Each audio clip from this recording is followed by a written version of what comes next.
మన వంగవీటి మోహన్ రంగారావు గారి వర్ధంతిని పురస్కరించుకొని ఒక 2 నుంచి 3 వేల మందికి అన్నదాన కార్యక్రమం చేయాలనేది నిర్ణయించుకున్నాం. దానంతా కూడా మరి సూర్యబాబు గారు అందరూ పర్యవేక్షిస్తున్నారు, అక్కడ అరేంజ్మెంట్ చేశారు. మరి ఉదయం అయినప్పుడు చలి కదా, అందుకని అందరూ రాలేకపోయారు. ఇంకా అందరూ కూడా మీ దగ్గరుండి, నేను లేకపోయినా నేను ఉన్నట్టుగానే భావించి దగ్గరుండి అందరికీ కూడా ఈ అన్నదాన కార్యక్రమం విజయవంతం అయ్యే విధంగా చేయాలని, వంగవీటి మోహన్ రంగారావు గారి ఆశయాలు సాధించడం కోసం మనం అందరం కూడా ప్రయత్నం చేద్దామని. నిజం చెప్తున్నా, వంగవీటి మోహన్ రంగారావు గారి మీద ప్రేమ ఉంటే, వంగవీటి మోహన్ రంగారావు గారి హత్య దారుణమని నమ్మితే, ఆయన ఆత్మ శాంతించాలి అంటే ఎట్టి పరిస్థితుల్లోనూ తెలుగుదేశాన్ని ఓడిస్తే తప్ప ఆయన ఆత్మ శాంతించదనే విషయాన్ని మీరు దయచేసి గమనించమని మనవి చేస్తున్నాను.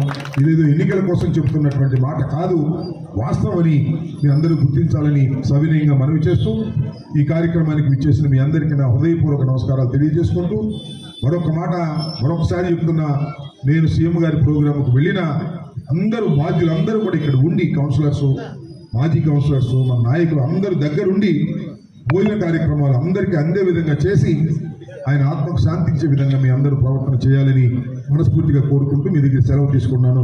జోహార్ వంగవీటి మోహన్ రంగా.